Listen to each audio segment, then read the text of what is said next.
Aten- Atenção, canais parceiros do IDEAC para o top de 5 segundos.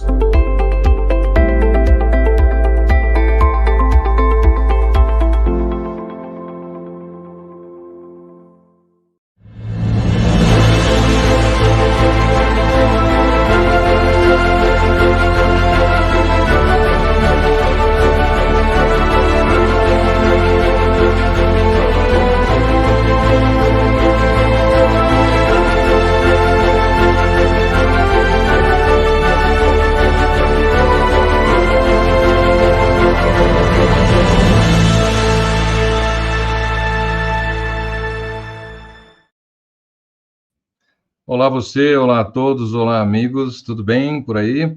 Estamos voltando novamente aqui na primeira quarta-feira do mês de outubro do ano de 2024, hoje dia 2/10/2024, às 20 horas. Estamos aqui mais uma vez para continuar nosso estudo, junto ao Instituto de Difusão Espírita Allan Kardec, que nos cede o streaming, o IDEAC, que se localiza no Norte Fluminense.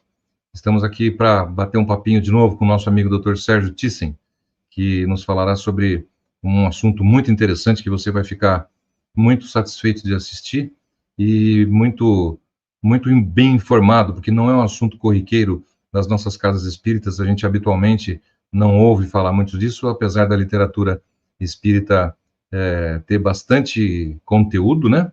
Mas nós sabemos que a gente precisa de pessoas que já passaram por essas situações e já tiveram esse tipo de trabalho espiritual, para que a gente conheça um pouquinho melhor como se dá essa situação toda. Então, a gente vai fazer um suspense um pouquinho, deixa o Dr. Sérgio daqui a pouco vai falar para vocês. A gente agradece a presença de você que está ao vivo aqui conosco hoje, nessa data. Agradece também você que está nos acessando aí no YouTube, em outras datas, em outras épocas, né? Então, a gente deixa uma boa energia, um forte cumprimento a todos, que tenham um bom período de estudo, um período iluminado, para que a gente possa aprender bastante e vibrar nessa frequência alta, nessa sintonia com os bons espíritos, com aquilo que nos ronda e que muitas vezes não sabemos como lidar com elas, né? Então, para que a gente possa pensar bastante a respeito da imortalidade da alma, que tem sido o nosso assunto nos últimos meses. Cada mês, se você procurar na nossa pasta lá no YouTube do canal, aí depois vocês vão ver ao longo da programação como acessar, com o meu nome, @Walter Bonaparte Júnior. Aí temos aí 250 vídeos, mais ou menos, mas a respeito desse estudo da imortalidade da alma, temos aqui uma meia dúzia, né? Eu acredito, estamos fazendo desde o mês de junho. A gente fica muito feliz de estar aqui com vocês. Vamos trazer, então, para todo mundo aqui. Hoje nós vamos ter duas pessoas que não vão poder estar presentes. Aqui a do Carmo está hoje ocupada com o seu trabalho. E o nosso grande amigo Floriano, né? Floriano, grande abraço para você, hein? Passou por uma cirurgia, graças a Deus está tudo bem, mas ele está aqui em coração com a gente, com certeza ele vai mandar para a gente daqui a pouco algumas mensagens, né? Com certeza ele vai estar aqui assistindo, que esteja tudo bem com ele lá. E a gente vai dar boa noite ao nosso convidado da noite, o Dr. Sérgio novamente está presente aqui, para que a gente possa conversar mais um pouco a respeito dessa doutrina que tanto nos ensina, tanto nos consola e traz tanta informação a respeito, eu sempre repito esse termo, a mecânica da vida, né, Dr. Sérgio? A gente sabe como a vida funciona de maneira mais adequada quando o Espiritismo nos é trazido como informação. Maria, como sempre, então, vamos começar falando oi, né? Tudo bem, Maria? Boa noite, tudo bem por aí? Tudo, graças a Deus. É uma alegria muito grande estarmos todos aqui novamente, na presença do Dr. Sérgio, que muito nos agrega conhecimento, sua amizade, sua presença, sua atenção conosco. É o meu mentor, meu companheiro de casa espírita, o dirigente Dr. Henrique Lage, o Walter, nosso amigo também, somos uma família. E a todos que estão nos ouvindo, boa noite. É muita alegria estarmos aqui. E a todos que nos ouvem, o assunto hoje é bem complexo, a gente conseguir entender um pouquinho toda a energia, como funciona nosso espírito, nossa parte fisiológica, é impressionante. É como o Walter falou, a doutrina espírita é muito esclarecedora e consoladora. Então, bora escutar, doutor Sérgio. Bora estudar e bora escutar, né? Legal, Maria. Henrique, boa noite, tudo bem com você? Preparado para o estudo, ansioso para ver o que o doutor Sérgio vai nos trazer? Sempre muito ansioso, porque o doutor Sérgio é muito generoso em compartilhar tanto conhecimento conosco, né? E hoje é um tema bastante interessante, complexo, porque a gente hoje tem poucos desses fenômenos, né? De materialização, pela dificuldade de se ter um médium de efeitos físicos, de ter um grupo coeso que proteja essa reunião, que é sempre muito, vamos dizer, de certa forma, até perigosa, né? Emmanuel mesmo diz que só se justificava hoje no nosso nível da humanidade essas materializações se fosse de cunho científico. Então, para fazer tratamento, né, de patologias graves em que a medicina não via outros meios, né? Então, queria dar meu boa noite a você, Walter, Maria, doutor Sérgio, ao nosso grande amigo Floriano, que está se recuperando de uma cirurgia no ombro feita hoje, né? E a todos que nos ouvem pelas redes sociais aí. Um grande abraço. Muito bom. As pessoas já aqui, ó, no aguardo, a dona Célia Rodrigues Cardoso, a de São José dos Campos, do Centro Irmão Rafael. Dona Célia, boa noite, um abraço para todos vocês aí, obrigado pela sua presença, viu? Muito nos honra aí, a diretora da casa lá de São José dos Campos, muito conhecida, a nossa amiga Rosângela, da casa Eurípides Barçanufo, também nos prestigiando, nossa amiga pessoal, né, Rosângela? Um grande abraço para você também, estamos presentes aqui hoje, viu? E aqui o Paulo de Mariporã, como sempre, aqui nos prestigiando e acompanhando o estudo, para que novas informações sejam passadas para todos, para nós, que a gente possa aprender bastante coisa e entender um pouquinho melhor como tudo funciona, né? Vamos dizer assim. Quem mais está aqui? Vamos ver. O Henrique, tudo bem, Henrique? Praia Grande. O Henrique está também aqui passando para dar um oi e nos acompanhando. Fica por aí, Henrique, não sai não. Olha quem está aqui também, outro amigo, nosso outro amigo médico aqui, o Dr. Jorge Nissan, otorrino. Boa noite, Jorginho, tudo bem com você? Dá um abraço para todo mundo aí na sua casa, para Ana Paula, que esteja todo mundo presente, a gente fica bastante feliz com a sua presença, viu? Aí a Luciana, lá, é minha mana, viu, Sérgio? Essa aqui é a minha irmã, ela é enfermeira também, estamos na área da saúde aqui. E a do Carmo, que não está hoje com a gente, também é enfermeira, né? Então, um beijão para ela, viu? Aqui a Gabi também está presente com a gente. Olha a outra médica aqui, ó, anestesista, ó, Terezinha Togoro. Doutora Terezinha presente. Terezinha, um grande beijo para você aí, viu? Obrigado da sua presença, tá ok?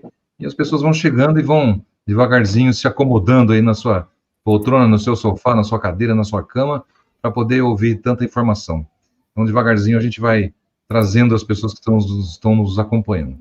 Doutor Sérgio, a gente agradece muito, de verdade, de coração, não é um agradecimento formal, é um agradecimento realmente lá do fundo do nosso espírito, que o senhor esteja presente e que tantas vezes esteja conosco, falando sobre assuntos tão, muitas vezes, difíceis, né? São assuntos que a gente tem dificuldade, muitas vezes, de formar uma opinião, porque a gente ouve algumas vezes alguns temas do espiritismo meio assim, de passagem, né? E a gente acaba não sabendo grandes detalhes dele, né? A não ser que a gente estude. E a gente agradece o senhor trazer para a gente tanto conhecimento com tanta boa vontade e com tanta simpatia também. De verdade, a gente fica muito satisfeito de estarmos juntos novamente, viu? Então, a gente passa a palavra, eu deixo a seu critério falar o tema, definir aí o nome do tema mais adequado, e a gente vai ouvir bastante aqui, depois a gente vai...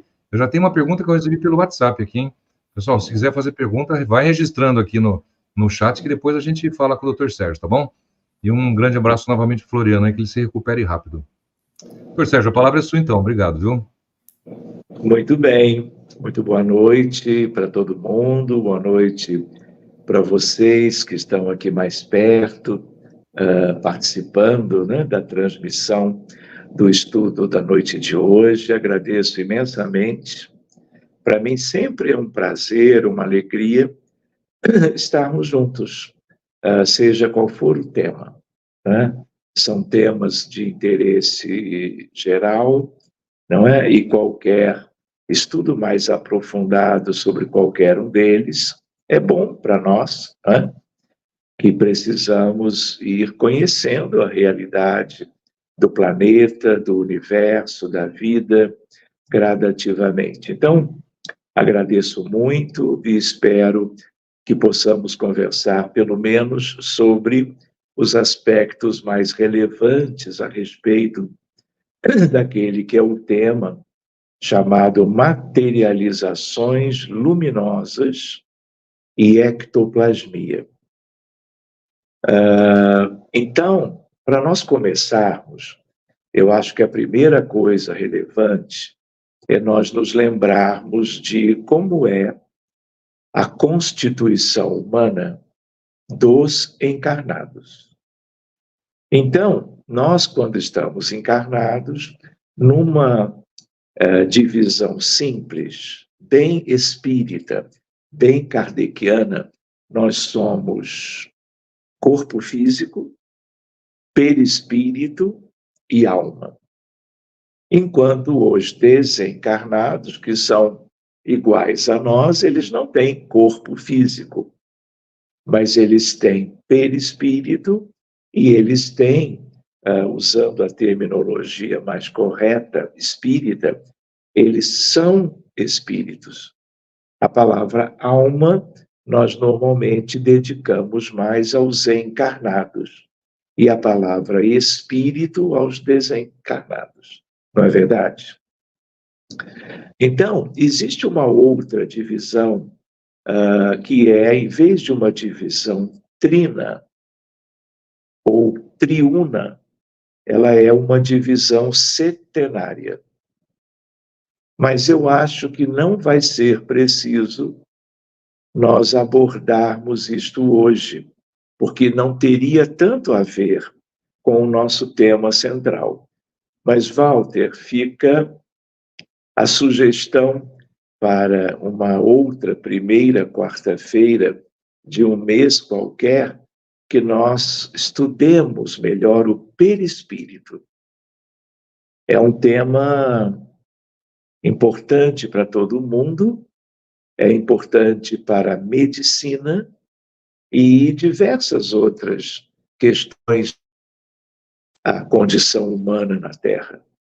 Mas então, partindo para aquilo que é relevante, nós temos a ideia do corpo físico, não é? Nós temos ideia de anatomia, de fisiologia, nós temos ideia de cabeça, pescoço, tronco, abdômen, tórax e abdômen, pelve, membros superiores e inferiores. E nós temos ideia da constituição disso tudo. Curiosamente, aí é um início útil, importante de lembrar. O ectoplasma, que é o fluido vital, ele só existe, vamos dizer assim, no corpo biológico. Portanto, desencarnados não têm corpo físico, e como o duplo etérico é onde está todo o fluido vital, todo o ectoplasma, pertence ao homem biológico, ao homem físico. Esse duplo etérico, ele também tem uma importância muito relevante, não só porque ele é constituído de ectoplasma, mas existe, um dia nós podemos conversar, o que é etereatria, tratamento do duplo etérico. Mas este não é um tema assim mais significativo para hoje. Então, todos os encarnados têm duplo etérico, mas o duplo não é do perispírito. O perispírito é a parte, é o elemento de ligação entre o corpo físico e a alma imortal. Mas quando nós estudamos o corpo, não em faculdade de medicina ainda, mas quando nós estudamos na literatura espiritualista, sobretudo espírita, nós estudamos o duplo etérico. Então, esse duplo etérico, ele é magnífico, ele é importantíssimo para a saúde humana, para o bem-estar, porque fluido vital é o que mantém a vida. E o fluido vital, como um todo, ele pertence ao duplo. Então, se uma pessoa vive uma dificuldade de certa natureza, ele pode, ela perder a sua saúde por uma deterioração dos conteúdos do duplo etérico. Leia-se ectoplasma, leia-se também fluido vital. Então, é algo para se estudar a vários níveis, vamos dizer. Então, as pessoas, quando desencarnam, elas não só deixam o corpo físico sem vida, mas também perdem o duplo etérico, que se esvai, porque ele tem uma estrutura que é uma estrutura, vamos dizer, mais suave. Então, as suas moléculas não têm a mesma adesão quando da constituição do corpo biológico em si. Então, quando a pessoa desencarna, esse material fluídico, chamado ectoplasma, que é a essência do duplo etérico, ele volta para a natureza, volta para a sua origem. Isso é um aspecto. O outro aspecto é em relação às materializações. O que são as materializações? São circunstâncias especiais, sobretudo quando elas são regulares, reuniões que são, em geral, espíritas, com grupos mediúnicos e de pessoas interessadas de conhecer, que são preparados para isto. A ectoplasmia, as materializações, não são reuniões convencionais, não são reuniões comuns, elas são eventuais. E na história do Brasil, nós tivemos muitos grupos que se prepararam e trabalharam com vistas às materializações luminosas. Quando se usa a expressão luminosas, é porque elas são aparentes, de tal maneira que há médiuns raríssimos que, quando fornecem o ectoplasma, exteriorizam esse fluido ectoplasmático vital. Essa exteriorização conta com uma espécie de epitelização. Há um revestimento. E aí, essas materializações de desencarnados podem ser visíveis até à luz do dia. As pessoas podem, os desencarnados, corporificados pelo ectoplasma cedido por médiuns muito incomuns, eles podem ser fotografados, com flashes, inclusive, como muitos foram há muitas décadas atrás, quando certos pesquisadores, tipicamente William Crookes, tipicamente Charles Richer, trabalharam com médiuns extraordinários. E eram médiuns que tinham essa condição. Sobretudo, Florence Cook, que talvez tenha sido a médium mais notável da história dos fenômenos ectoplasmáticos. E quem esteve sempre com ela era, na verdade, um ou outro pesquisador, cientista, podendo ser físico, podendo ser médico. Então, essa é uma etapa muito interessante da história dos fenômenos mediúnicos.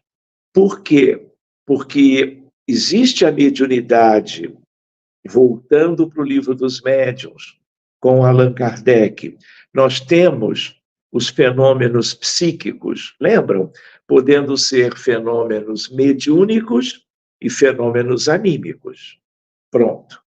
deixando os anímicos de lado, os fenômenos mediúnicos, eles podem ser fenômenos de efeitos inteligentes e de efeitos físicos.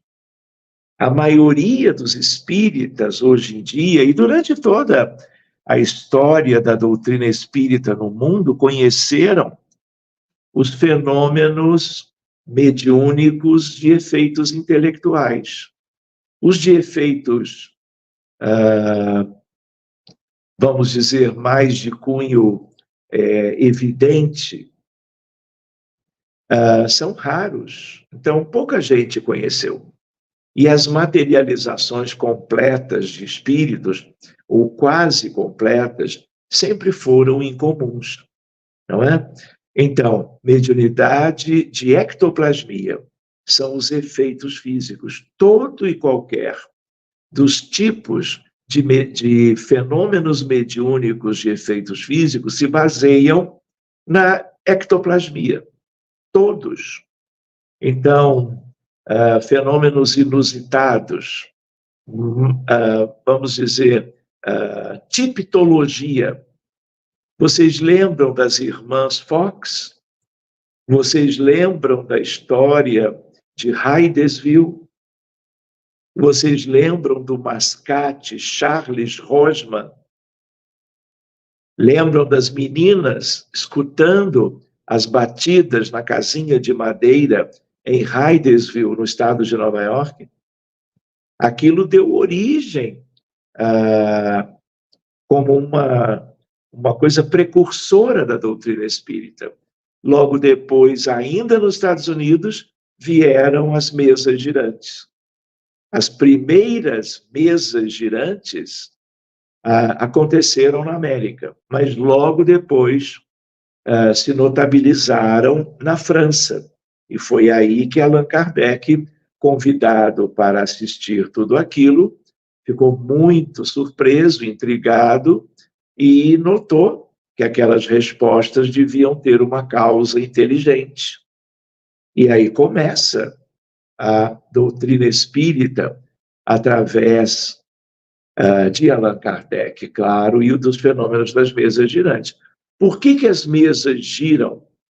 Por que eu posso ter uma levitação de um corpo? Por que um ser humano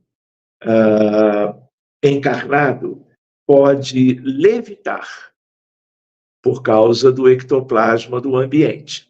Não necessariamente dele, mas frequentemente sim.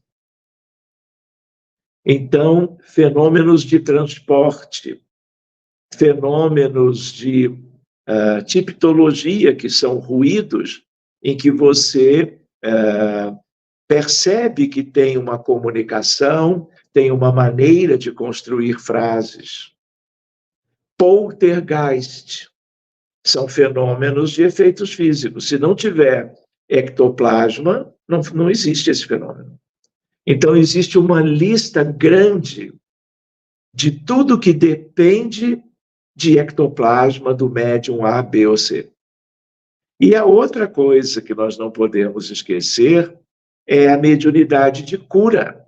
Está na mesma lista. A mediunidade de cura, a qual Allan Kardec tanto se dedicou e escreveu no Livro dos Médiuns, esse magnetismo de cura é ectoplasma. E aí o médium de cura tem que ser capaz de oferecer o ectoplasma e ele próprio ou as entidades com ele vão se utilizar desse ectoplasma para desmaterializar um tumor, por exemplo. Essa é uma aplicação de uma ectoplasmia de qualidade. Então, são muitos os fenômenos de efeitos físicos, e as mesas girantes, a levitação de corpos, a levitação de pessoas, tudo isso é incomum, porque é muito pouco frequente que nós tenhamos médiuns com tanto ectoplasma para isto. Então, Essa é uma ciência. E quem é que permite isso? Os seres vivos, os seres humanos, médiuns de ectoplasmia. Porque ectoplasma todo mundo aqui tem. Não existe a vida humana sem no perispírito, no caso não é no perispírito, é no duplo etérico do corpo, ter propriamente o material que enseja a vida. É algo que vem da própria biologia, desde o embrião, o desenvolvimento embrionário e fetal, a criança recém-nascida e até qualquer um que tenha chegado à vida adulta. Todos têm o duplo etérico. O médium de ectoplasmia é que tem um particular. Ele, além de guardar para ele uma quantidade básica para manter a vida, em reuniões sérias, ele fornece, exterioriza o ectoplasma. E aí isso dá ensejo às materializações. Então, essa é uma noção básica, não é? Não existem materializações no mundo espiritual entre os desencarnados. O que existe lá, e não é incomum, é que desencarnados consigam algum material para se tornarem mais visíveis pelo próprio corpo astral, que é o que tem a forma humana, se tornar mais denso. E aí um espírito superior densifica o seu corpo astral e os outros no entorno conseguem vê-lo. Se ele desfaz essa densificação, como ele tem muita, vamos dizer, condições de movimentar essas energias, fluidos e campos, ele só se torna visível se desejar. Então, existem processos análogos no mundo espiritual, mas materializações são do lado de cá. Então, o que acontece? A médium que se tornou, vamos dizer, mais notável foi Florence Cook.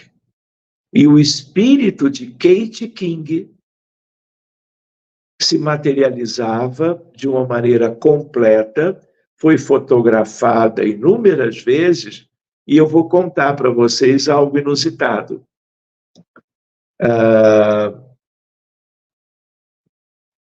Kate King saía de braços dados na rua, na calçada, com Charles Richet. Dada a condição de ectoplasmia de Florence Cook. A ponto de ser de tal maneira que ela cumprimentava as pessoas na rua e as pessoas achavam que era alguém comum. Só que ela era uma morta. Então, existe toda uma ciência, toda uma história envolvendo o espiritualismo, o neo-espiritualismo americano e envolvendo, claro, o espiritismo e a mediunidade estudada pelos espíritas. Existe um livro que eu recomendo muito, como eu gosto de lembrar, né? Eu tive a alegria de poder ser filho caçula de pai e mãe que já se conheceram no centro espírita. Então, eles tinham muitos livros em casa. Boa parte eu herdei. Alguns, quando meu pai desencarnou, foram levados de volta para a FEB, porque alguns eram dele, mas eram livros mais raros, né? Coisa que também, aliás, foi ele que criou na FEB a Biblioteca de Livros Raros. Está lá até hoje. Foi iniciativa de Francisco Thyssen. Minha mãe também lia muito e os dois tinham bastante títulos, e quando eu tinha interesse, o título me despertava, eu ia lá com a maior facilidade. Alexandre Aksakov. Quem é que teve a oportunidade de ter os livros dele com facilidade? Gabriel Delany, Leon Denis, claro, já é numa outra condição, Camille Flammarion, enfim. E aí eu me lembro que tinha, e eu tenho esse livro aqui comigo, que é o livro chamado, e eu recomendo, é um livro da FEB, chamado de, não é Diálogo com as Sombras, No País das Sombras. No País das Sombras, de Elisabeth Desperance. Ela, na verdade, era americana, era a senhora Hope, que quer dizer esperança, e quando ela foi viver na Europa, na França, ela mudou o nome para Desperance, que tem o mesmo significado, esperança. É um livro excelente, é ela contando sobre a vida dela. De tal maneira que ali você vai encontrar inúmeras fotografias dela. Objetos materializados que ficaram pelo fenômeno de transporte. Foram retirados de certos lugares da vizinhança e trazidos para dentro de casa pelo ectoplasma dela. E ficaram. E ela e outras pessoas que conviviam com ela fotografaram, e isso foi numa época que isso resultou num verdadeiro acervo de fotografias de objetos transportados, tanto quanto de espíritos materializados. Então, se você vai e procura certa literatura, além desse livro, que é muito recomendado por mim, que é, por exemplo, eu tenho fotos de Camille Flammarion, ainda bem jovem, e ele era médium de tudo, e era também médium de ectoplasmia, e de materializações. Tem foto com a mãe dele, desencarnada, se deixando fotografar junto com o filho. Pois bem, então eu vou agora contar algo diferente, mas relacionado, claro, ao nosso tema de hoje. Quando eu era mais jovem, eu era estudante de medicina, portanto, há algumas décadas atrás, não muitas, né? E aí, a minha mãe, Dona Ruth, ela foi convidada por umas senhoras, em que pelo menos uma era mais próxima dela, para, aqui no Rio de Janeiro, em Botafogo, na Rua das Palmeiras, na casa de Dona Zilá Chaves, que viveu até os 105 anos. Essas reuniões eram num quarto de um dos filhos, porque todos os filhos já tinham constituído família, e ela era viúva. O doutor Túlio de Saboia Chaves, médico homeopata, catedrático da faculdade aqui do Rio de Janeiro, ele era espírita também. E aí, depois que ele desencarnou, ela separou um quarto da casa dela só para as materializações. Minha mãe foi ver, convidado por uma das amigas. Eram reuniões em que tinham mais ou menos 8 a 10 pessoas, quase todas senhoras. E aí minha mãe olhou aquilo e ela gostou. Ficou muito admirada, porque é muito marcante isto, é muito nítido.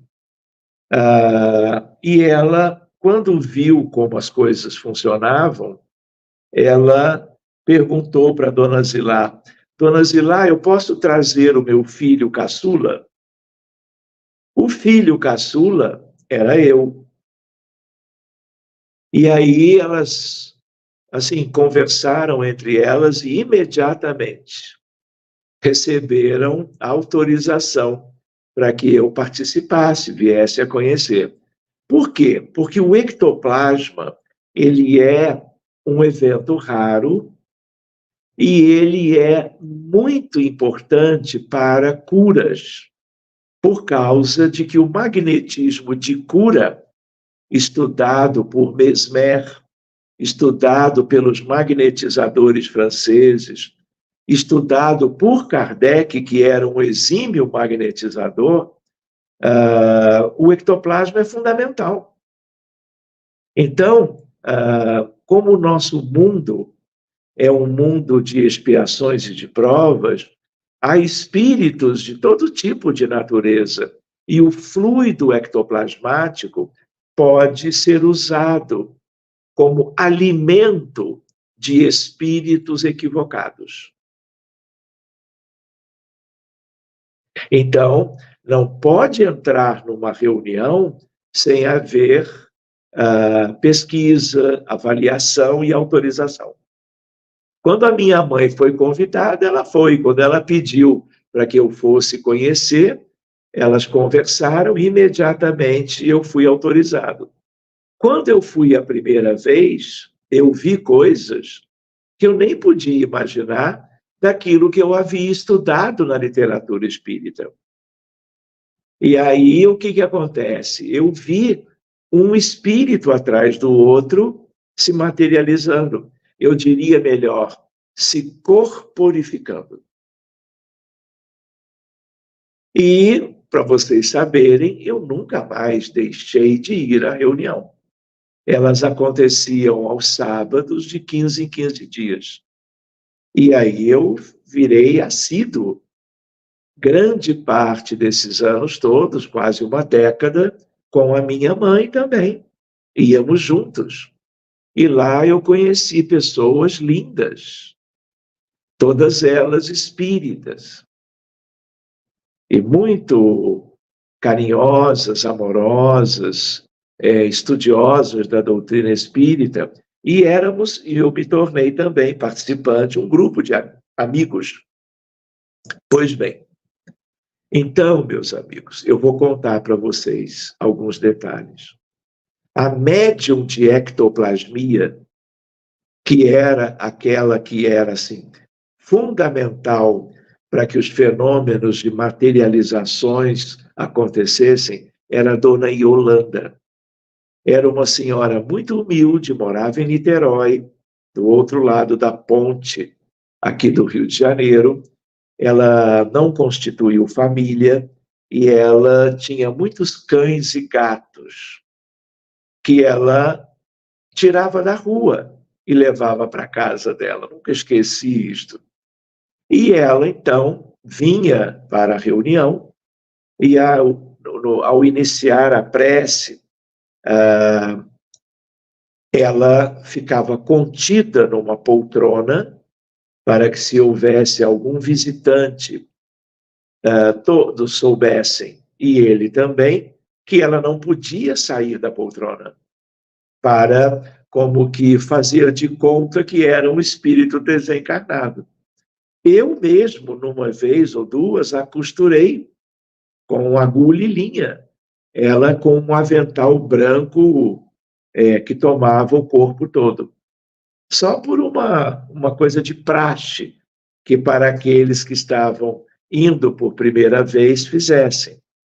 Quando ela ainda estava lúcida, se corporificava Atanásio.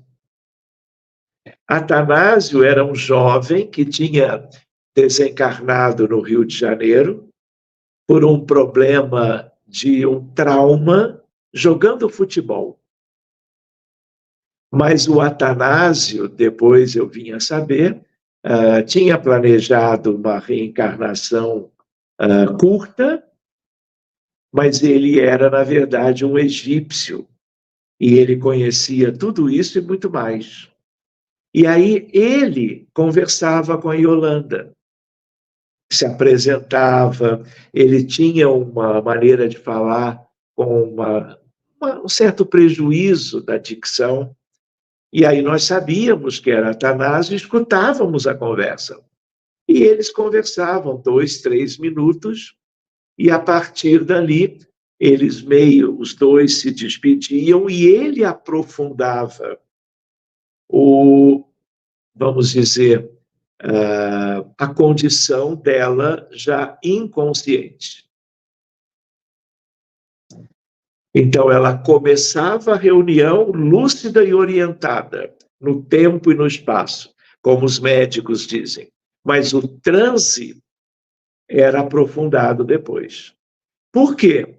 Porque esse transe ampliava o desdobramento. E aí, quando o perispírito é deslocado, exterioriza com mais facilidade o ectoplasma do duplo etérico. E aí começavam a vir espíritos. Todos esses espíritos eu conheci ali. E nós nos tornamos amigos, conhecidos. Vamos dizer, uns 15 espíritos diferentes. E numa reunião de tal sábado, se corporificavam 6, 7. Na outra vez, alguns dos mesmos, às vezes outros. Tinha uma amiga que continua encarnada, que é a nossa irmã Tel. A Tel, ela controlava os discos de vinil numa vitrola. Há quanto tempo vocês não ouvem esse nome, esse termo? Lembram disso? 33 rotações, 45 rotações. Eu me lembro disso, claro. Talvez fosse de outra vida, da minha vida anterior, porque, como muito jovem, eu não acompanhei. Estou brincando, viu? Nada disso. E aí, ela tinha uma intuição muito boa. Ela percebia quem era o próximo espírito que vinha e se materializava no ambiente. E cada espírito tinha, porque ela já estava nisso há muito mais tempo do que eu, ela escolhia uma música. E dependendo dessa música, era o amigo espiritual A, B, C ou D. Ele ficava conosco durante um certo tempo, cada um ficava de um jeito. Alguns conversavam, o próprio Atanásio. Outros iam em sequência visitando cada um destes encarnados, dentre eles eu, não é? Que ficávamos em círculo naquele quarto que a dona Zilá separou para nos receber. E no centro desse círculo era onde os espíritos transitavam. Se você pusesse, por exemplo, talco ou maisena no chão, tinha toda uma movimentação durante 2h30 de reunião. E não tinha marca nenhuma no chão. Por quê? Porque eles não precisam materializar tudo e terem o consumo do ectoplasma sem necessidade, ectoplasma da médium. Então, eles se materializam para você senti-los presentes, vê-los por completo, mas os pés são irrelevantes, os olhos são irrelevantes. Então, eles vinham e cumprimentavam todo mundo, inclusive a mim. Naquela época, eu tinha uma barba comprida, e eu me lembro, alguns deles, o próprio Atanásio, fazia carinho na minha barba. Curiosidade, como essas reuniões eram numa espécie de penumbra, dava para ver perfeitamente, às vezes até com detalhes. Mas, para não haver a necessidade de epitelização do ectoplasma de Yolanda, nós tínhamos uma espécie de uma mesa, uma bancada, com vários objetos.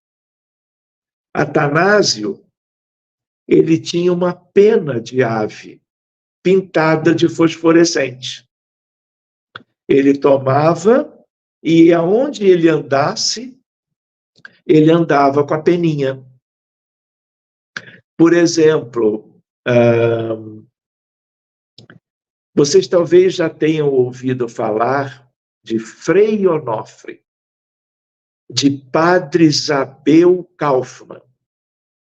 Zabel Kaufmann era como que, para o Brasil inteiro, a liderança moral para todos os fenômenos de ectoplasmia no Brasil. Então, nós tínhamos Padre Zabel, Soror Angélica, nós tínhamos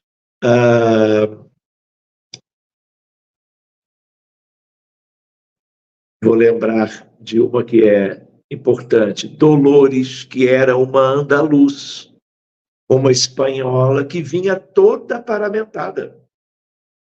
Nós tínhamos tio Paulo. Então, Dolores, ela pegava um par de castanholas pintadas de fosforescente. E aí ela tocava castanholas como uma andaluz. E quando a Tel sabia que ela era próxima, ela colocava uma música espanhola. E durante 10 minutos ela bailava. E ela encostava as castanholas no teto, de propósito, do tipo, olha, eu estou levitando. Uma curiosidade da Dolores, porque essas reuniões, as janelas têm que ser fechadas, não pode entrar luz, porque esse ectoplasma de Yolanda, ele nunca foi epitelizado. Então, tinha que ser na penumbra. E aqueles objetos traziam a luminosidade, porque a tinta era fosforescente.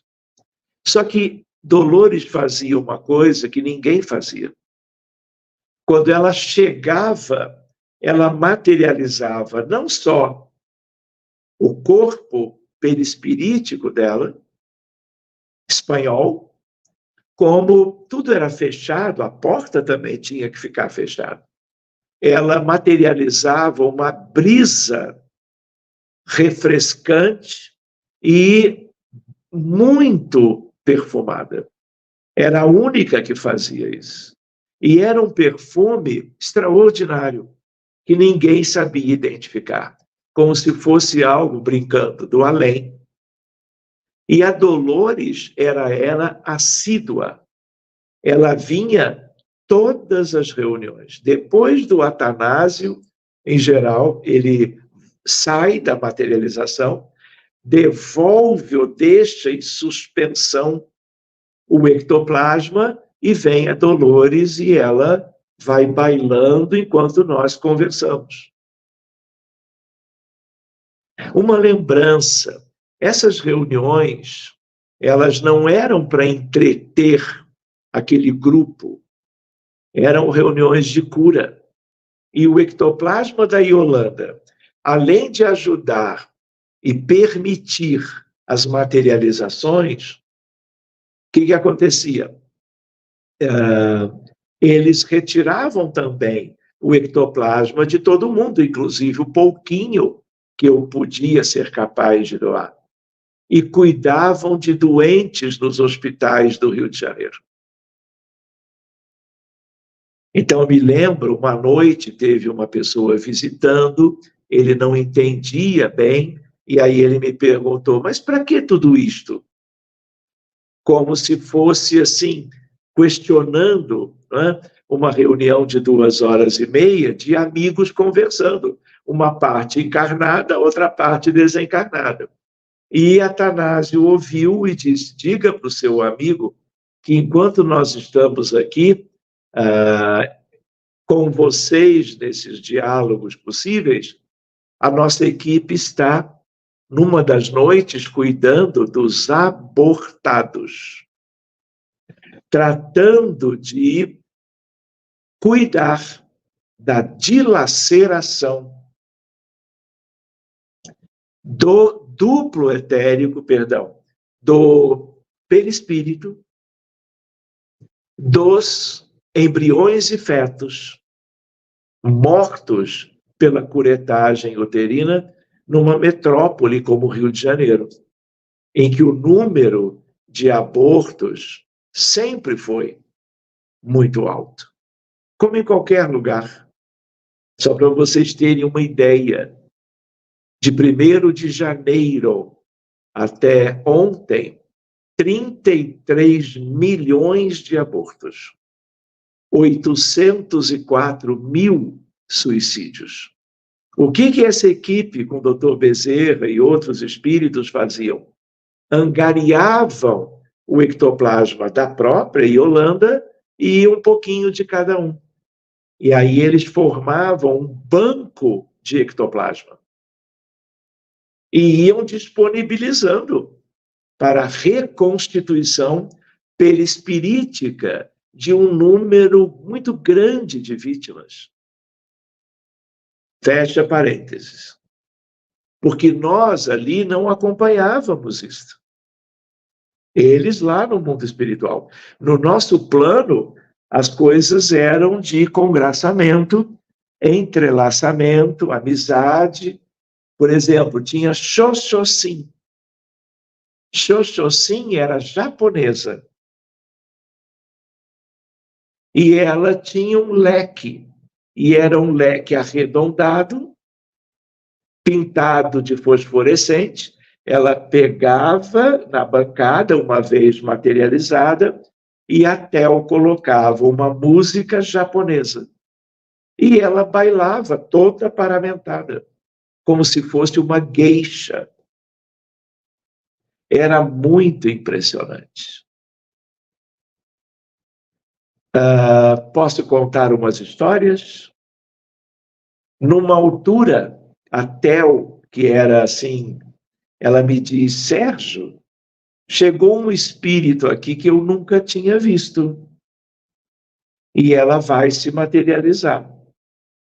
O espírito que era uma jovem. E aí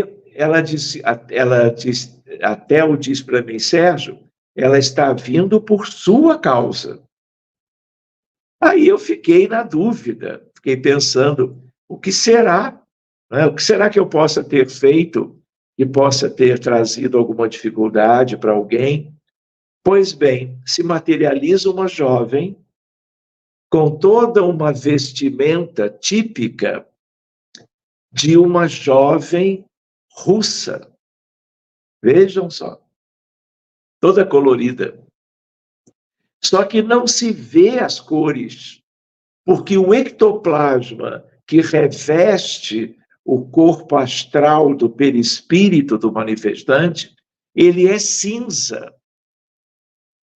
Ele não tem cor. Mas você supõe as cores pelos matizes do cinza. Enfim. E aí ela chega para mim, ela deu a entender que ela só estava vindo por minha causa. E aí ela diz assim, só que em russo. Ela diz, você não se lembra de mim dos campos da Rússia? Em russo. E eu não disse nada, porque eu não entendia. Nunca estudei nada disso nessa vida. Aí ela brincando, sabendo que eu não ia lembrar. E aí ela passa para o inglês. Brincando ainda. E depois nós seguimos falando em português. Então, ela era ligada a uma vida anterior na Rússia. Pois bem, ela participou das reuniões, eventualmente, durante mais ou menos um ano. E numa altura ela disse, eu já tinha casado, e aí ela disse assim, eu vim me despedir, porque eu preciso reencarnar. Foi a única de toda aquela equipe que disse isso para alguém. Pois bem, algum tempo depois, não muito tempo, nasce a minha filha Joana. A Joana cresce quando ela tinha 5 anos, loirinha de olhos azuis. Pai, quero estudar russo. Eu falei, filha, tá bom, eu também quero muita coisa. Brincando, né? Surpreso. E aí ela começou a insistir com isso. Passaram-se semanas, meses. Eu tinha afinidade, mas eu me lembro, eu não tinha nenhum livro, a não ser os livros de Aksakov, que era russo. Nada no idioma original. Eu tinha em português. Aí eu ficava pensando, de onde que ela tirou isso? Passou-se o tempo e ela, de tanto insistir, eu fiquei imaginando, né? Como é que ela vai estudar russo, aonde? Aí comecei a pesquisar. Naquela época não tinha a facilidade que tem hoje, né? Para essas pesquisas que são imediatas. Enfim, para reduzir o tempo, eu tinha uma paciente como cardiologista, e essa paciente era a dona Valentina Galitsina. Ela tinha uma arritmia cardíaca, fibrilação atrial, e eu cuidava dela. Ela era minha paciente em Copacabana há algum tempo naquela época. E aí eu lembrei dela. E aí eu telefonei, perguntei, dona Valentina, a senhora podia dar umas aulas de russo para a Joana? A Joana com 6, 7 anos. Ela me adorava. Posso. E aí, de tal maneira que ela ia, a Joana, garotinha, na casa da dona Valentina, aprender russo. E aí eu disse para ela, olha, quanto é que vai custar para você dar essas aulas? E acabamos combinando que eu não cobraria consulta nenhuma e ela daria as aulas. Às vezes, as duas chegavam juntas no meu consultório e ficavam se falando em russo. E o pessoal na sala de espera, com os olhos arregalados, de onde vem essa senhora idosa com essa garotinha falando uma língua que ninguém sabia identificar, porque é diferente quem não está habituado. Enfim, a Joana, hoje ela tem um pouco mais de 40 anos, é psiquiatra, é médica da Cruz Vermelha Internacional e do Ministério da Saúde no Brasil. Mora hoje em dia em Brasília e, por exemplo, quando ela foi em missão na Guerra do Azerbaijão, ela compreendia o idioma local. E ela pôde ser muito mais útil, porque ela se comunicava bem com aqueles que falavam um russo um pouquinho diferente dos dois países em guerra. Morreram 2.000 pessoas de cada lado naqueles meses de guerra. Graças a Deus, assinaram um armistício e vivem em paz há pelo menos 8 anos. Muito bem. Querem ver um outro detalhe? E a Joana, ela continua se sabendo assim, se expressar em russo. Escutar, compreender e falar. Claro que não é um russo completo, original, não é? Posso contar mais uma história, 2 ou 3? Lembra que eu falei da Dolores? Pois bem, primeiro nasceu a Joana, depois nasceu o Estevão, depois nasceu o Francisco, depois nasceu a Ana, até que nasceu a Luísa. Quando a Luísa era bebezinha, de colinho, a dona Zilá já tinha desencarnado. E a minha irmã Icleia frequentava um grupo que não tinha médium de ectoplasmia, como era a Yolanda.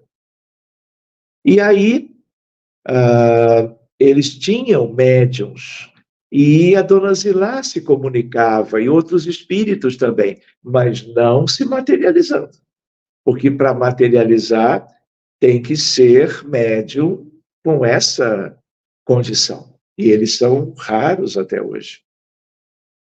E aí, o que acontece? Quando a Luísa era pequenininha,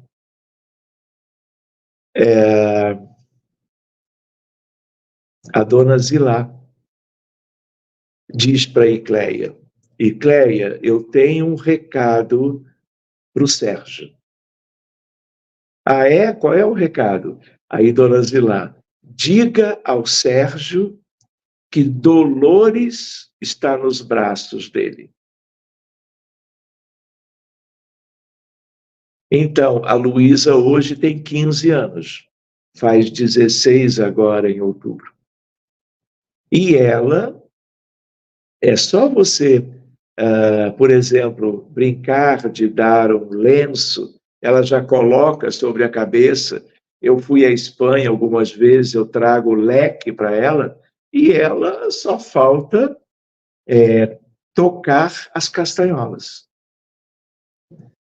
Então, do nada, eu não esperava que a dona Zilá dissesse isso. Pois bem, então, quando ela fazia, agora já tem 15 para 16, quando ela fazia alguma coisinha errada, eu botava a mão na cintura e dizia: Dolores, Dolores, olha bem o que você está fazendo. Então, ela sabe dessa história toda.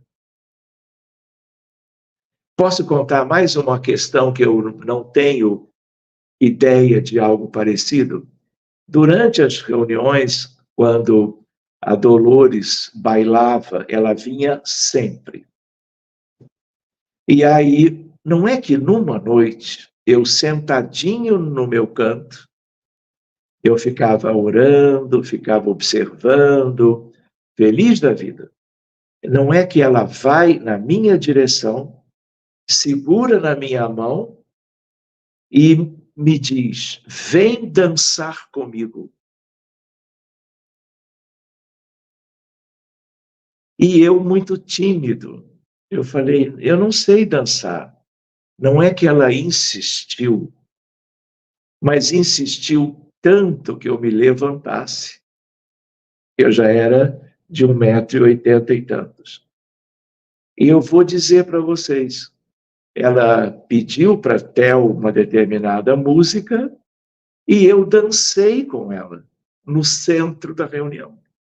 Então, eu estou aqui lembrando que eu posso dizer para os amigos que eu talvez seja um dos poucos encarnados que tenha tido a chance de dançar com um espírito materializado. Não durou muito, porque ela viu que eu não levava jeito para dançar, e como era num ambiente de penumbra, ela me levou com a mãozinha e me colocou sentado na cadeira. É a Dolores, que a princípio hoje é a Luísa. Pois bem, é outra lembrança curiosa. Mais uma, nós tínhamos um espírito que se materializava, chamado Tio Paulo. Tio Paulo era de origem africana, ele vinha muito arqueado, como um senhorzinho idoso, e a dona Zilá sabia, antes de eu começar a frequentar, que ele tinha sido escravo, que ele tinha vindo da África, em algum navio negreiro, aportou no Rio de Janeiro, e aí ele, vamos dizer, quando se corporificava, se materializava, ele era um senhor idoso, africano. Ele sempre fazia carinho na minha barba. Ele não falava. Quando tocava na mão de tio Paulo, era calô. calosidade, a mão inteira, as duas. Eu falei, gente, como é isso? E eu, como era espírita de uma formação comum, eu sabia da plasticidade do perispírito. Sabia que as pessoas podiam morrer, desencarnar idosas, que remoçavam, quando algum tempo depois eram vistas pela vidência por alguém, não é? Eu não entendia por que ele vinha assim. E querem saber, o objeto dele, do Atanásio, era uma pena, da Dolores era um par de castanholas, de Soror Angélica era um terço pintado de fosforescente. E ela vinha e fazia como uma bênção para cada um. Depois se despedia e ia embora. O objeto do tio Paulo era uma bengala. Uma bengala simples, pintada de fosforescente. E vinha ele com a bengala. E dava a voltinha, se despedia e se desmaterializava. Depois de muito tempo, numa reunião, eu não resisti. Aí eu cheguei para o tio Paulo, diz, oi, tio Paulo, posso lhe fazer uma pergunta? Eu fico imaginando o que ele pensou. Ele deve ter pensado assim, lá vem esse sujeito.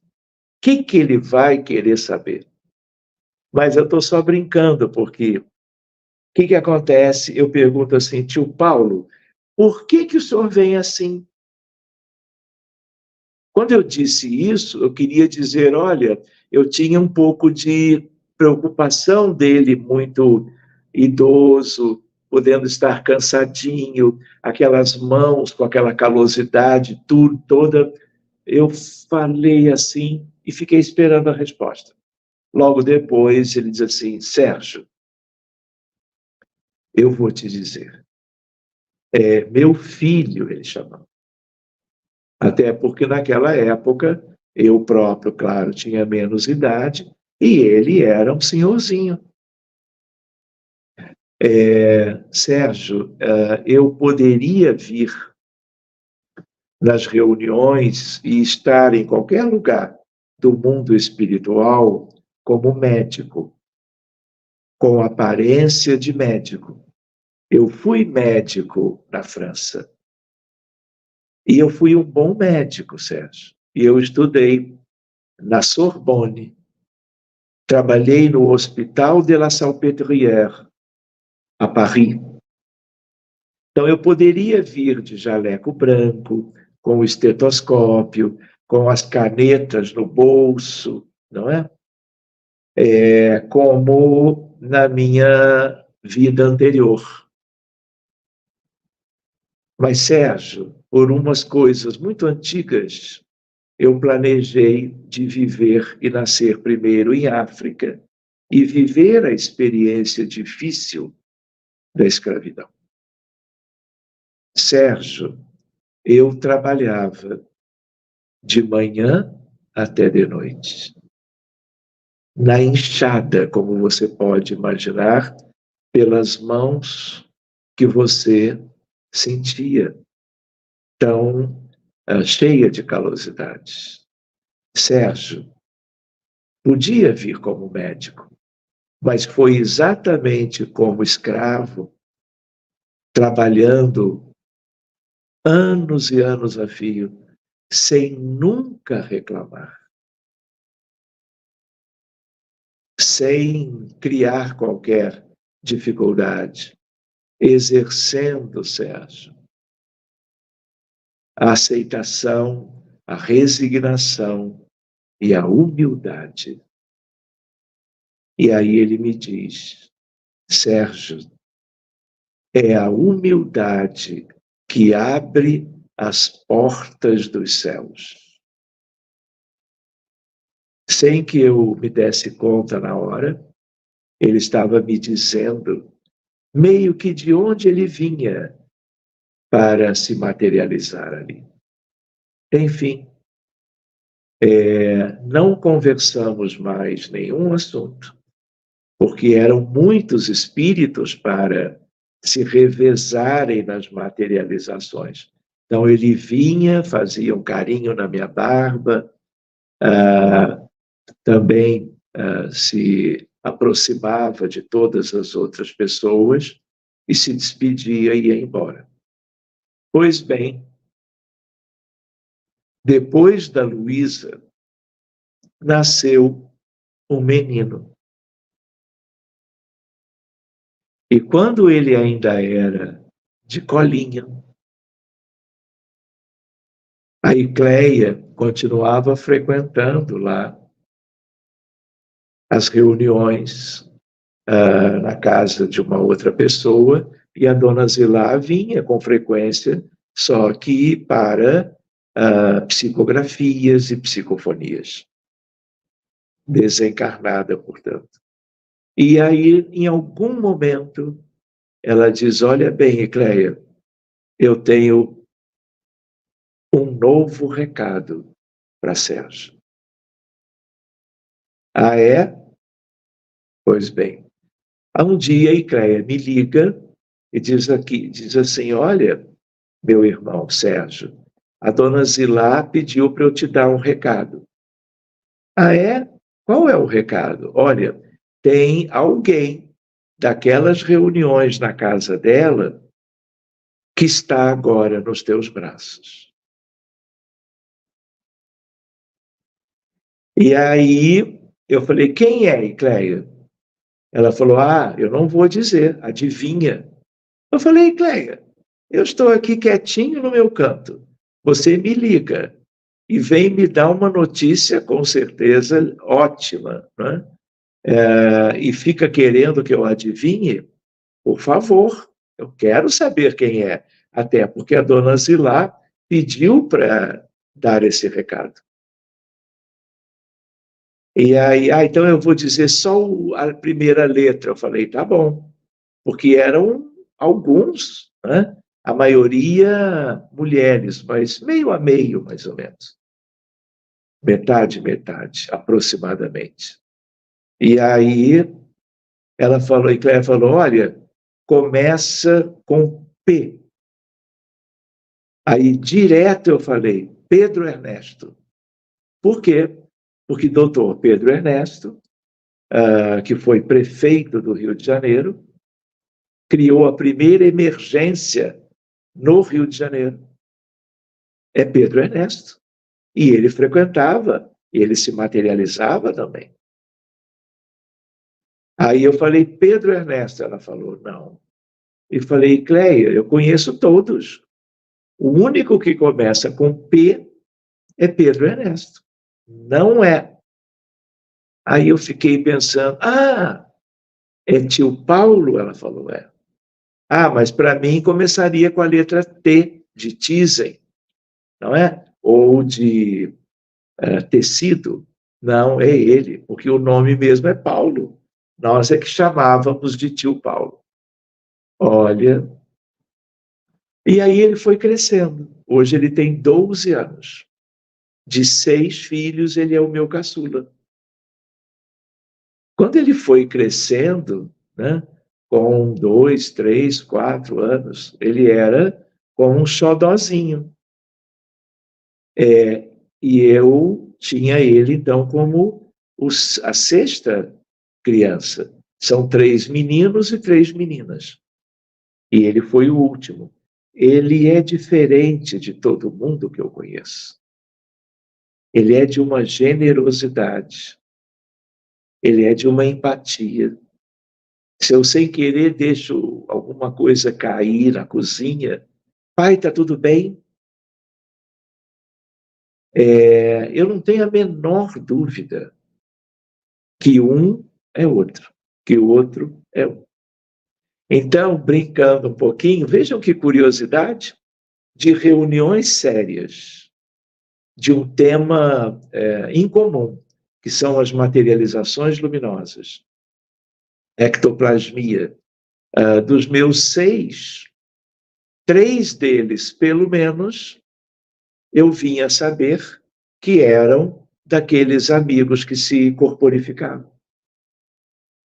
E isso também é uma coisa linda de se saber.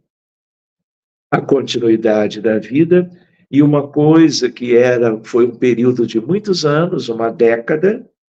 Depois eu tive que me mudar para o Rio Grande do Sul, Porto Alegre, depois retornei, e aí eu perdi contato com o grupo, e mais adiante a dona Yolanda desencarnou, e ela desencarnando, as reuniões terminaram. Então, é muito interessante, né? Eu não sei de antes. Aquela da Rússia, que é a Joana, havia um vínculo. A Dolores, eu não sei se havia um vínculo antes das reuniões de materializações, tanto quanto em relação a tio Paulo. Então, queridos, tudo isso é aprendizado. Tudo isso é experiência feliz. E às vezes, quando você está durante as realizações delas, você nem alcança o quanto aquilo ficará como um patrimônio, um tesouro emocional, doutrinário, afetivo, humano dentro de você. Então, eu digo para vocês, assim como eu agradeço tanto ser o filho caçula de Francisco e Ruth Thyssen, eu também agradeço muito, não é? E de poder ter conhecido tantos espíritos. Dr. Pedro Ernesto está conosco nas reuniões mediúnicas de outra natureza, até hoje,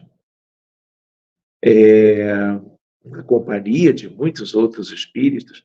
Então, eu agradeço muito ter tido essa oportunidade de conviver com eles e conhecer esse fenômeno de perto. Eu teria muitas outras histórias para contar, mas nós já estamos adiantados na hora, e essa é uma parte da ciência espírita, envolvendo a mediunidade, sobretudo a de efeitos físicos. Então, eu agradeço a oportunidade, porque aqui é muito algo da minha história pessoal, não é? Que eu tive a alegria de partilhar, pelo menos uma parte dela, com todos os amigos aqui presentes. Muito obrigado. Ok, muito bem, obrigado, doutor Sérgio. Uma grande história de vida, muitas informações, participações. Sempre quando a pessoa que está junto com a gente relata as experiências pessoais, é muito interessante, né? A gente ouve a literatura, a gente pode aprender num livro, mas as histórias de cada um que foram vividas, a gente só vivencia e só compartilha quando a pessoa conta o que ela passou mesmo, né? Obrigado, a gente agradece essa generosidade de ter contado tantas passagens da sua vida, coisas da sua família. Foi muito agradável, muito carinho envolvido, né? A gente percebe que existe toda uma carga emocional junto com o conhecimento que nos é passado. Então, muito obrigado por esse bate-papo, por essa palestra, vamos dizer assim, né? Por essa aula. Bem, Henrique, eu queria saber de você. Queria fazer algum comentário, que gostaria de ouvir um pouquinho você falar. A gente teve tantas obras aí, né? A gente elencou tantas coisas que o doutor Sérgio disse. A gente sabe que... Aliás, seu microfone está fechado. Se você quiser, pode abrir o microfone. A gente queria ouvir um pouquinho você, depois a gente passa para a Maria. Pois não, Walter. Cumprimentar e agradecer ao doutor Sérgio, né? Que é muito lindo essa explanação dele, ainda com esse sentimento ainda pessoal, né? Ficou mais dourado ainda, muito bonito, e a gente fica muito agradecido.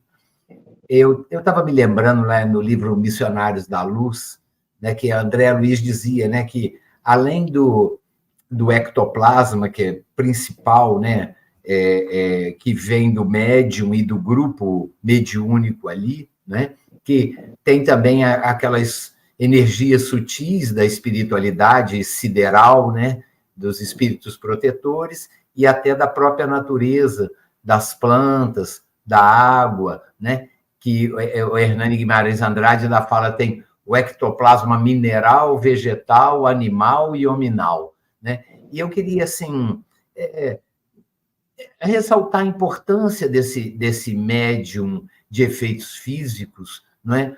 Porque Dr. Luiz da Rocha Lima, Dr. Paulo César Frutuoso, né? Baluartes lá do Lar do Frei Luiz, que o Dr. Sérgio conhece tão bem, convivi com o Dr. Frutuoso, a importância desse médium, o risco que ele corre, porque o Dr. Luiz da Rocha Lima sempre dizia, né, que a quem cabe normalmente esse tipo de atividade, quase sempre, né, a gente sabe que os grupos espíritas são um novo agrupamento de espíritos comprometidos com erros do passado, né? Esse grupo mesmo do Lar de Frei Luís eram da Inquisição Espanhola, né?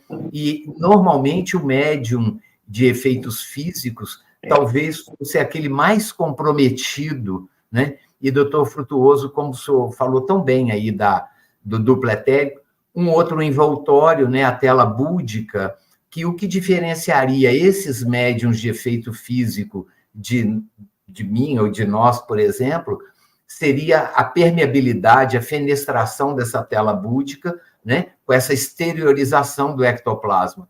Mas isso também os torna mais vulneráveis à ação de espíritos adversários, né, daqueles que os combatem, e isso nos protege por não termos em nós essa fenestração, né? Então, a gente sabe o quão sacrificial é esse reajustamento desses médiums de efeito físico, né? O médium lá do Lar de Frei Luís, um excelente médium, Gilberto Arruda, desde 6 anos de idade, tinha que dormir ao lado dos pais, porque era assediado com bofetadas, com beliscões. E eu me lembro que o Dr. Frutuoso me falou até pessoalmente que ele não podia entrar num elevador sozinho, porque ele era assediado. Então, a gente assim queria render até uma homenagem, porque sem eles, né, toda essa experiência tão linda que o Dr. Sérgio contou não seria possível, né, com esse resgate, com esse reajustamento, né, com essa entrega deles e do grupo, porque são reuniões até, de certa forma, perigosas, delicadas, né? Então, era isso que eu queria acrescentar, Walter. Muito bem. Pode passar para o doutor Sérgio a resposta, então. A palavra é sua, doutor Sérgio. A opinião do senhor, doutor Sérgio. Sim. Henrique, olha, essa é uma ideia assim, interessante, essa questão da tela búdica, que é muito pouco conhecida até dos próprios espíritas, né? É como uma túnica que separa o astral do perispírito em relação ao duplo etérico do corpo físico. Então, realmente, não é só a questão da fenestrabilidade, é a questão de que o ectoplasma, como eu havia comentado, Henrique, e amigos, ele é alimento. Então, ele é buscado por espíritos também de natureza precária, inferior. E os espíritos ganham poder consumindo, absorvendo o ectoplasma de qualquer obsidiado. Mas se é um médium de ectoplasmia, entende? É como se fosse um empoderamento. Então, todo cuidado é pouco. Só para vocês terem uma ideia da importância do ectoplasma, por que os cemitérios são verdadeiras cidades?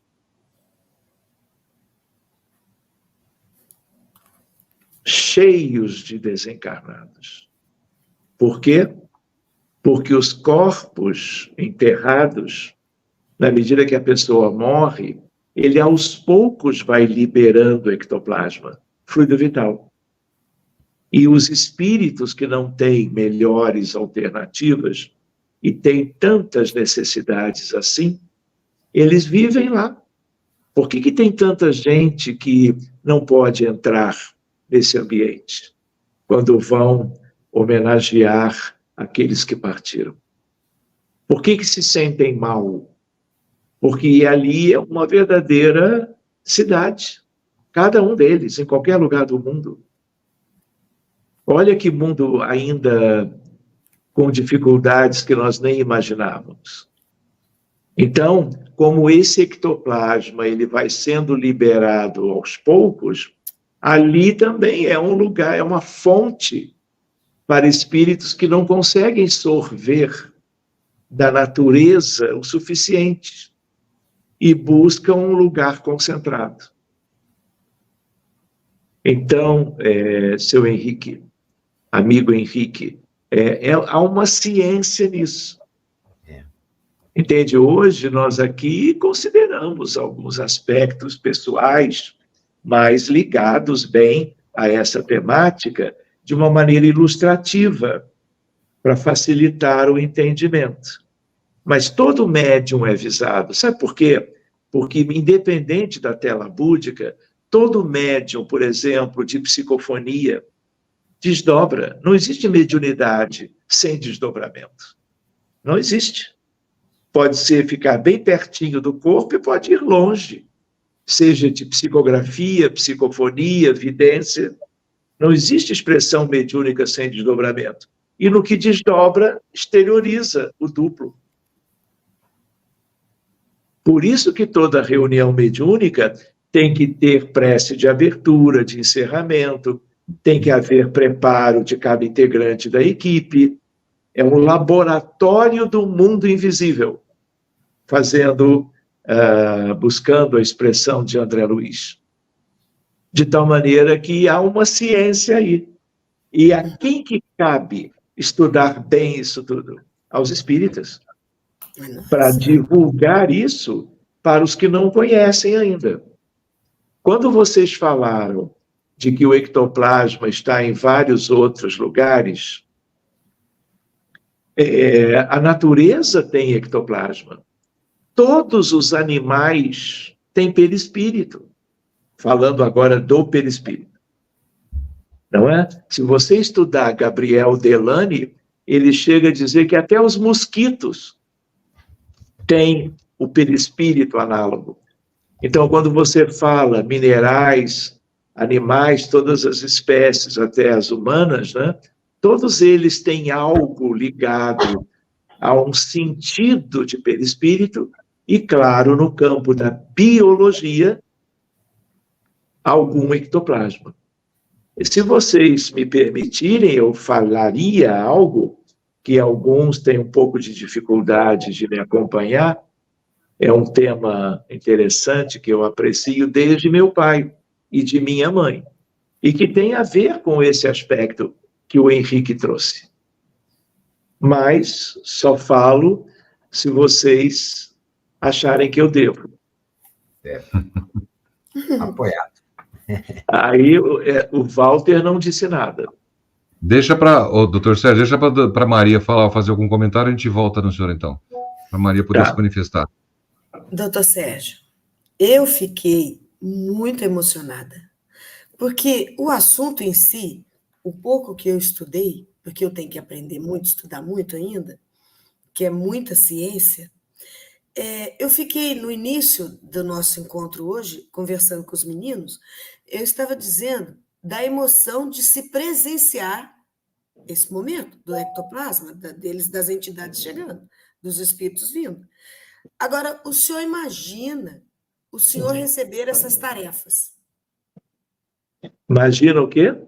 O senhor receber a tarefa de recebê-los na sua família. Uma espécie de... O senhor imagina a grandiosidade disso. Então, a nossa vida espírita, o entendimento da física, da química, da energia, da composição biológica do corpo, é muito sério. Independente do senhor ter tido relação, vivido no passado ou não, a convivência do senhor, sessão por sessão, foi deixando claro para cada um que vinha que no futuro o senhor teria compromisso. O senhor não sabia, mas esses compromissos chegariam. E quantos na mesma família? Quantos com o senhor mesmo? Então, ao senhor foi confiado muita coisa. Mas muita coisa. Assim como nós, quando fazemos parte dessa doutrina. É preciso, a todo dia, sabe, entender quem somos nós, o porquê estamos aqui, cuidado com nossa energia, nosso corpo, nossa cabeça, né? Porque tudo tem muita força, não é mesmo? Para o bem ou para o mal. Fiquei muito emocionada, muito. E bom, Maria, porque isso acrescenta para qualquer um, não é? Nossa! Acrescenta, são vivências que foram muito marcantes, não é? E talvez, vamos dizer, nós devêssemos aproveitar essas coisas e associar, não é, com as coisas do nosso dia a dia.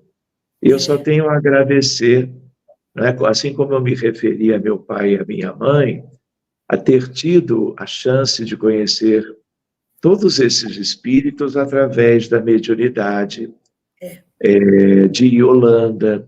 Quer ver um outro detalhe? Uma vez nós estávamos na FEB, na Avenida Passos, número 30, na sede histórica, que era a única na época.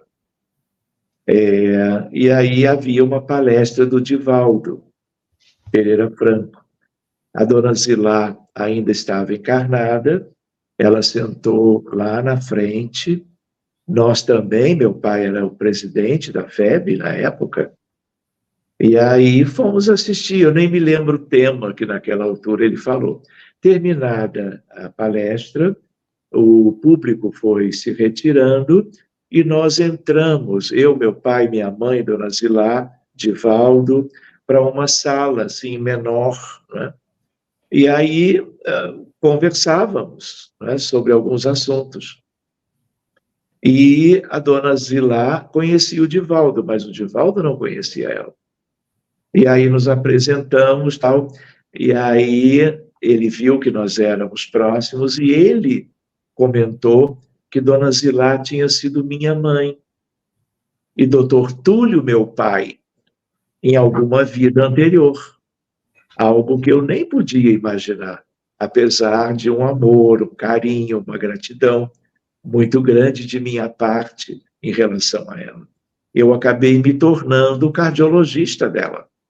Claro, porque ela era uma senhora idosa, eu estava ali para qualquer necessidade e a nossa amizade, ela foi crescendo e tudo. E depois eu vim a saber que ela e doutor Túlio, que eu não conheci pessoalmente, só quando ele se materializava, mas ele só vinha para conversar com ela, ele não se dirigia a mais ninguém, por uma questão de divisão de tarefa, de melhor aproveitamento do tempo, não é? Então, é isso, a vida vai nos levando de acordo com as nossas necessidades, possibilidades, tudo é construção. Então, coisas que eu nem imagino, por exemplo, às vezes eu ia para o colégio, no primário ainda, naquela época se chamava o primeiro grau, e eu falava de reencarnação, espírito, mundo espiritual, ninguém tinha ideia disso. Eu achava curioso, porque era assunto do dia a dia em casa, qualquer dia, qualquer hora, não é? Enfim, então tem muitas coisas que nós temos que agradecer mesmo a Deus, de irmos com Ele fazendo a nossa construção. Caminhada. Não é? Temos que cuidar de sermos muito gratos por tudo. Muito bem, seu Walter. Muito bem, doutor Sérgio, muito ótimo.